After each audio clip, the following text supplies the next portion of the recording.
Assalamualaikum students, welcome to SG Grammar School, class 7th. I am your maths teacher. Today our topic is algebraic and graphical representation of direct proportions of chapter direct and inverse proportion. Now we discuss about algebraic and graphical representation of direct proportion. This is your graph and which shows y and x-axis line.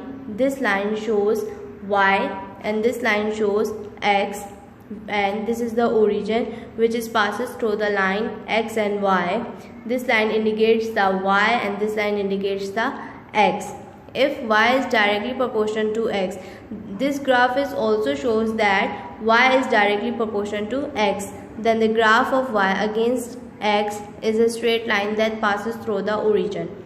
ये एक graph है, ये this line, ये वाली line y indicates करती है और this line shows x, ये लाइन x इंडिकेट करती है और y जो है वो डायरेक्टली प्रोपोर्शन है x के, and this is the origin which passes through the line.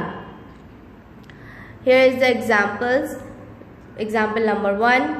If y is directly proportional to x and y is equal to 12 when x is equal to 4, find an equation connecting x and y, the value of y when x is equals to 8, the value of x when y is equals to 21.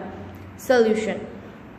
y जो है वो directly proportion है x के, हमारे पास y 12 है, x 4 है. Find करनी हमें इक्वेशन जो कनेक्टिंग हो रही होगी x और y से. हमें वैल्यू फाइंड आउट करनी है y की जब हमारे पास x 8 है, हमें वैल्यू फाइंड आउट करनी है x की जब हमारे पास y 21 है. Since y is directly proportional to x, then y is equals to ks when k is a constant, when x is equals to 4, y is equals to 12. y जो है वो directly proportion है x के, k जो है वो constant है, हमारे पास x 4 है, y 12 है. Put the value of y and put the value of x. 12 is equals to k multiplied by 4. Then divide 12 divided by 4, it's 3. Y is equals to 3x. When x is equals to 8, y is equals to 3 multiplied by 8. 3 8s are 24. Substitute y is equals to 21 into y is equals to 3x. Put the value of y. 21 is equals to 3x. x को separate कर लिया हमने. 21 divided by 3 is 7. Now, second example. The expense of tea party are directly proportional to the number of guests and present. When there are 30 guests present at the tea party, the expense are 2 10 cents. Find the equation connecting E and N. Calculate the expense. When there are 80 guests present at the tea party, draw the graph of E against N. Expense हुआ है T party में जो directly proportion है number of guest के, और उधर 30 guest थे, tea party में 30 गेस्ट थे और उनका एक्सपेंस हुआ है 210 सेंट. हमें फाइंड करनी है इक्वेशन जो कनेक्ट कर रही होगी ई और एन को. Calculate the expense. हमें एक्सपेंस कैलकुलेट करना है 80 गेस्ट जो प्रेजेंट थे टी पार्टी में और ग्राफ ड्रॉ करना है ई और एन का. Solution. Since E is a directly proportion to N, E जो है वो डायरेक्टली प्रोपोर्शन है n के, then E is equals to K N where k is a constant, n is equals to 30, E is equals to 210.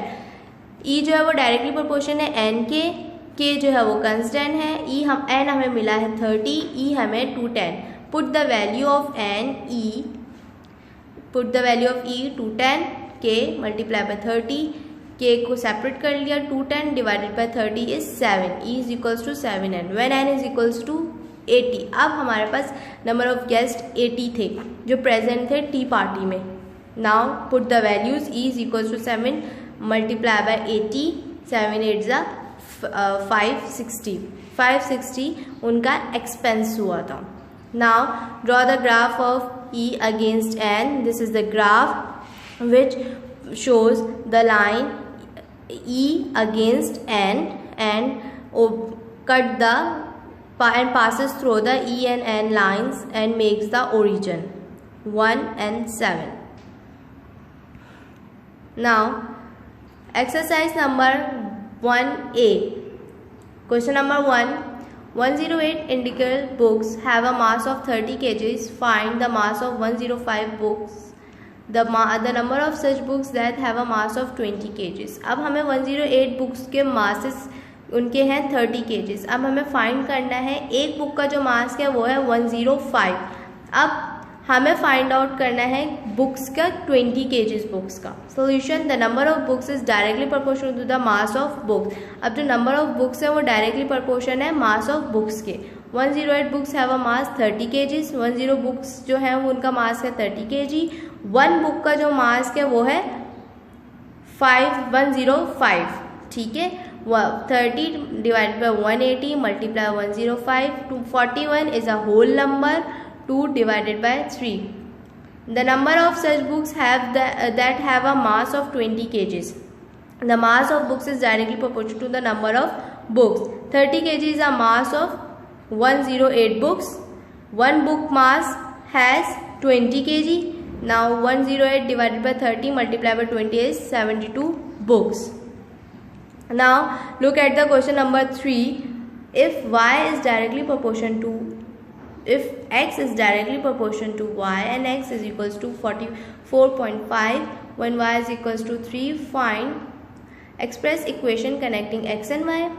The value of x when y is equals to 6, the value of y when x is equals to 12. अब हमें find करना है कि x जो है वो directly proportion है y के. ठीक है, और x हमें गिवन है 4.5, y हमें गिवन है 3. अब हमें फाइंड करना है connecting value x and y की. वैल्यू ऑफ x जब हमारे पास y 6 है, वैल्यू ऑफ y जब हमारे पास x 12 है. Solution, since y is directly proportional to x, then y is equals to kx where k is a constant. k जो है वो constant है, y जो है वो directly proportion है x के. When x is equals to 4.5, y is equals to 3. Put the value of y 3 is equals to k.